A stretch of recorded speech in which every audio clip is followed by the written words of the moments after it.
The sound of my brother's laughter echoed through our parents' living room as my business cards scattered across the hardwood floor. Seriously, Elizabeth? Strategic innovation consultant? Stop pretending to be something you're not.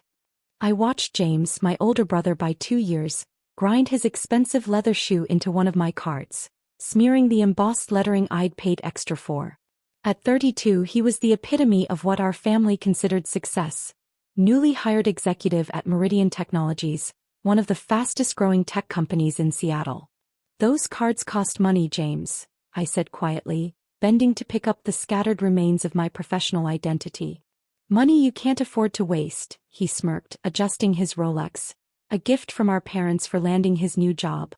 Face it, little sister, consulting is just a fancy word for unemployed. Our mother walked in, carrying a tray of appetizers for James's celebration dinner. Elizabeth, dear, are you still doing that freelance thing? You know your father could make a call, get you something more stable. I straightened up, tucking the salvaged cards into my jacket pocket. The jacket was Armani, though they'd never know it wasn't from last season's clearance rack. In their eyes, I was still the family disappointment, the one who'd walked away from a real career to start my own business. I'm doing fine, Mom, I replied, thinking of the meeting I'd just come from. The one where I'd signed the final papers to acquire Meridian Technologies through my holding company, Aurora Ventures. Fine isn't the same as successful, James interjected, dropping into our father's leather armchair. While you're consulting, I'll be transforming Meridian. They're lucky to have me, you know. The CEO practically begged me to join. I suppressed a smile, knowing that the CEO had already been quietly informed of the upcoming management changes. James had no idea that his dream job was about to change dramatically. When does your position start? I asked, already knowing the answer. Monday, he grinned, pulling out his own business cards. Thick, glossy things with Executive Vice President emblazoned in gold. Unlike some people, I have a real title at a real company. Our father strode in, beaming with pride. Son, I just got off the phone with George at the country club. Everyone's talking about your new position. Finally, a Harrison making headlines in the business world.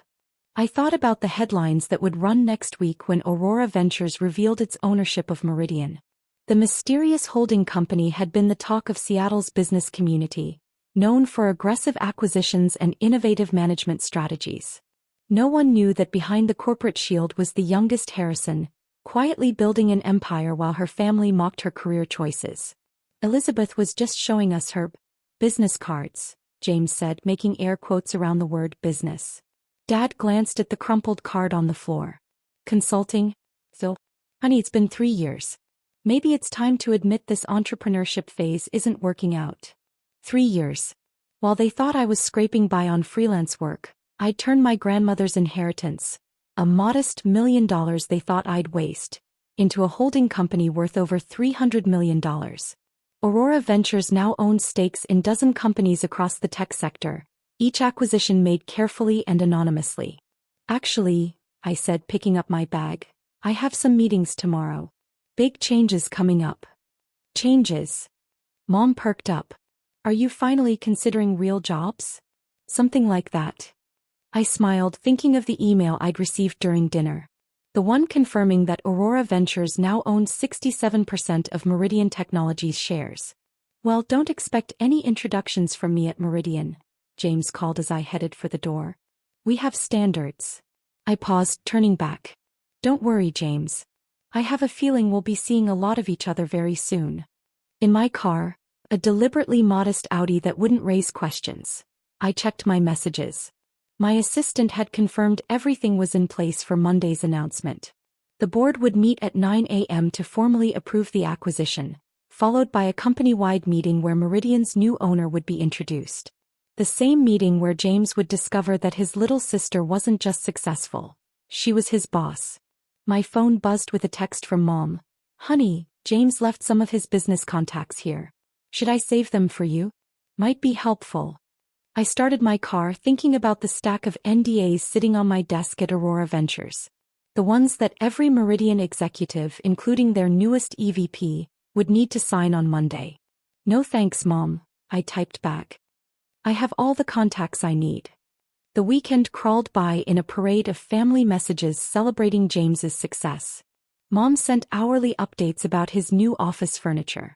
Dad forwarded articles about Meridian Technologies' promising future. Even our cousins chimed in with congratulations about finally having someone important in the family. I read each message from my penthouse office, watching Seattle's Sunday morning fog roll between skyscrapers. The Aurora Ventures logo glowed softly on the wall behind my desk, a rising sun breaking through clouds. Appropriate given what tomorrow would bring. Miss Harrison? My assistant Kate's voice came through the intercom. Final confirmation from the board members. All 17 have signed the confidentiality agreements about tomorrow's announcement. Only the CEO knows your identity. I smiled, remembering my meeting with Gerald Porter, Meridian CEO, last week.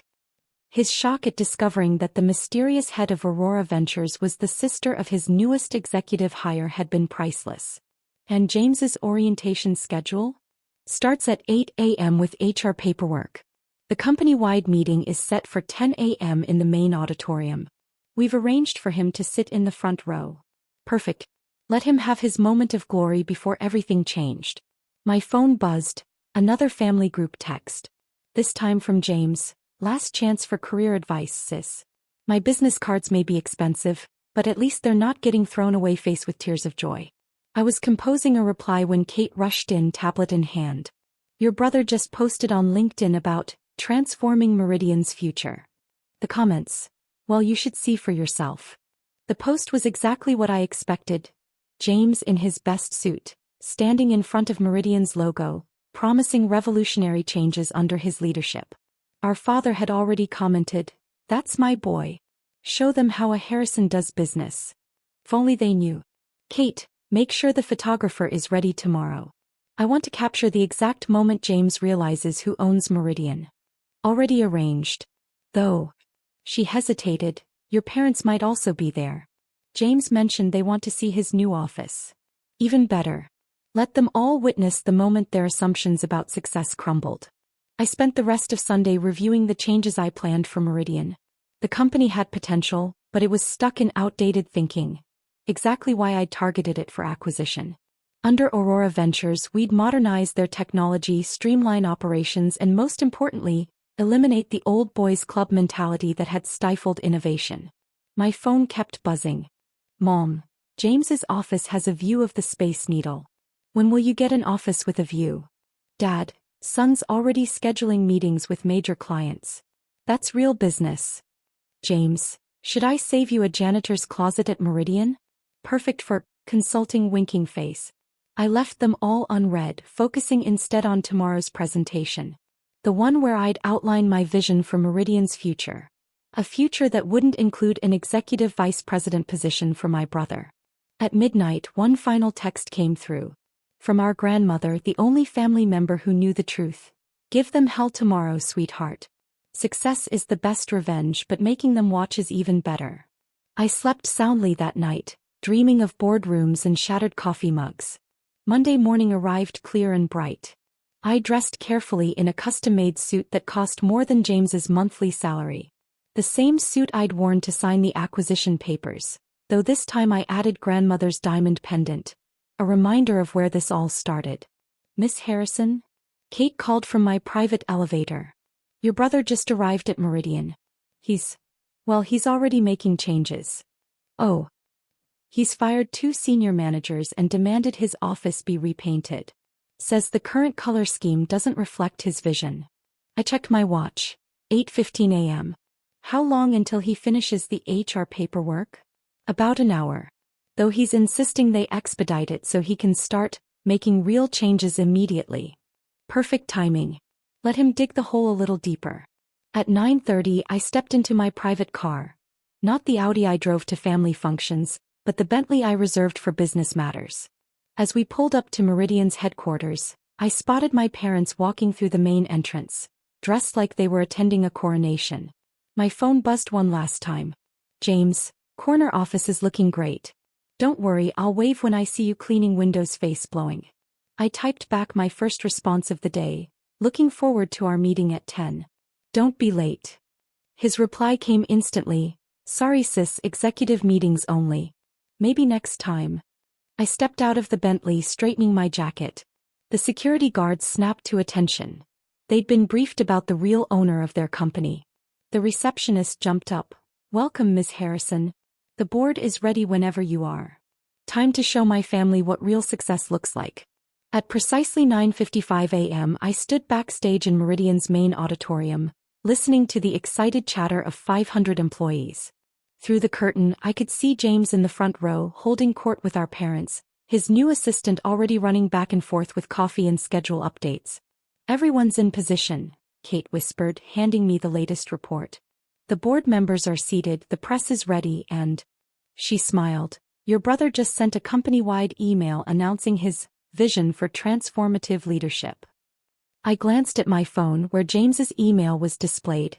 "As your new executive vice president, I promise to revolutionize Meridian Technologies. Change starts today." He had no idea how right he was.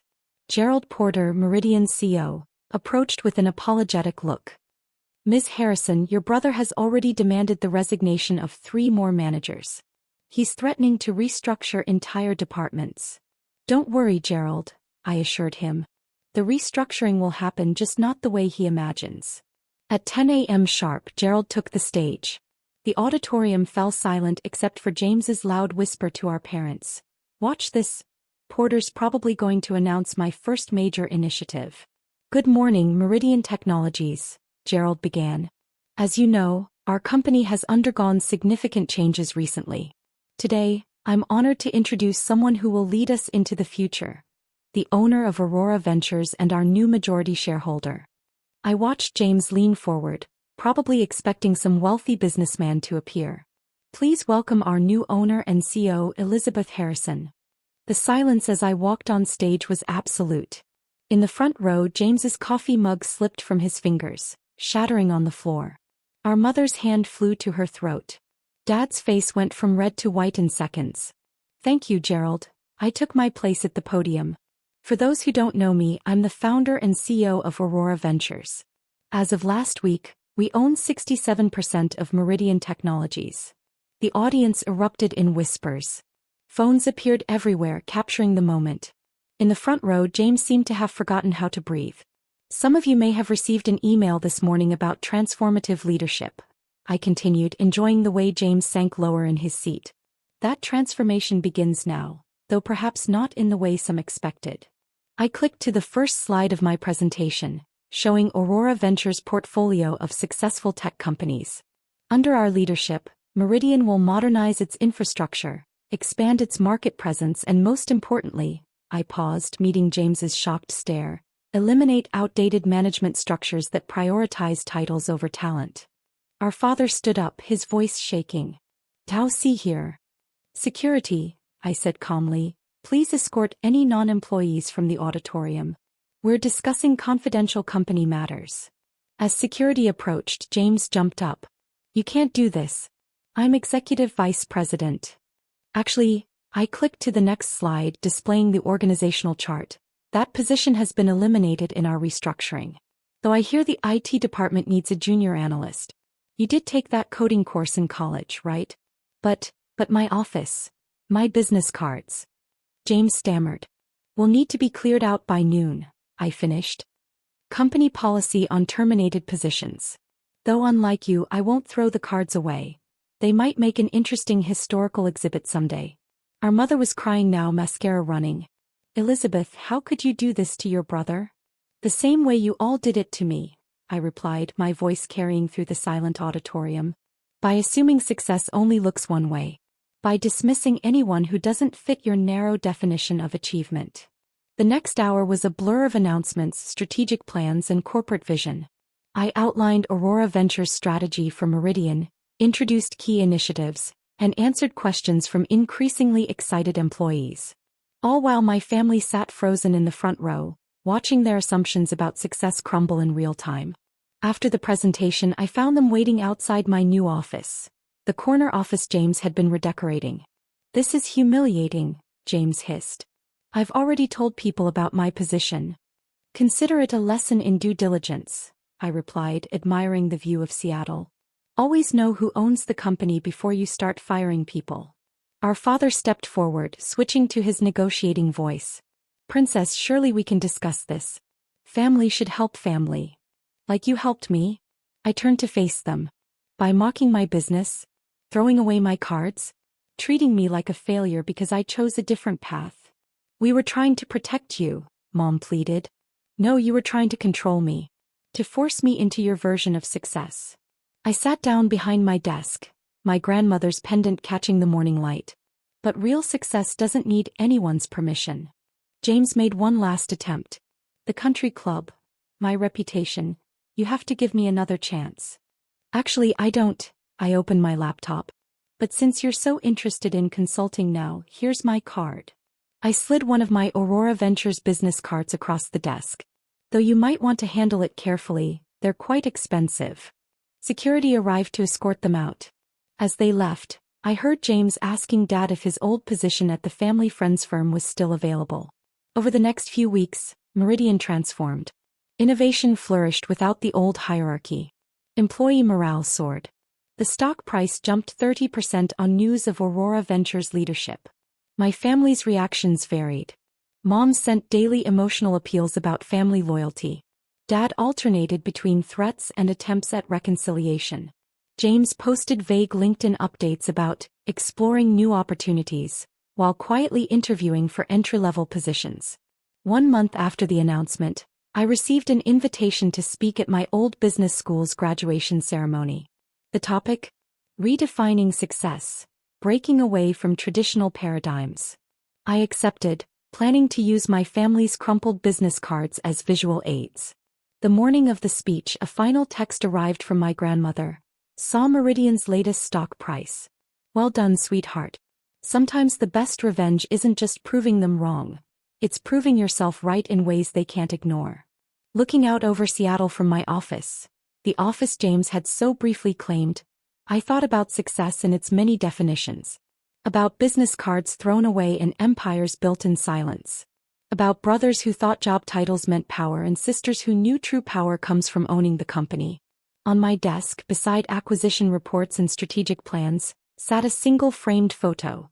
My grandmother on the day she gave me my inheritance, both of us smiling like we shared a secret. Which of course we did. The secret wasn't just about money or success. It was about patience, vision, and the sweet satisfaction of watching those who underestimated you realize just how wrong they were.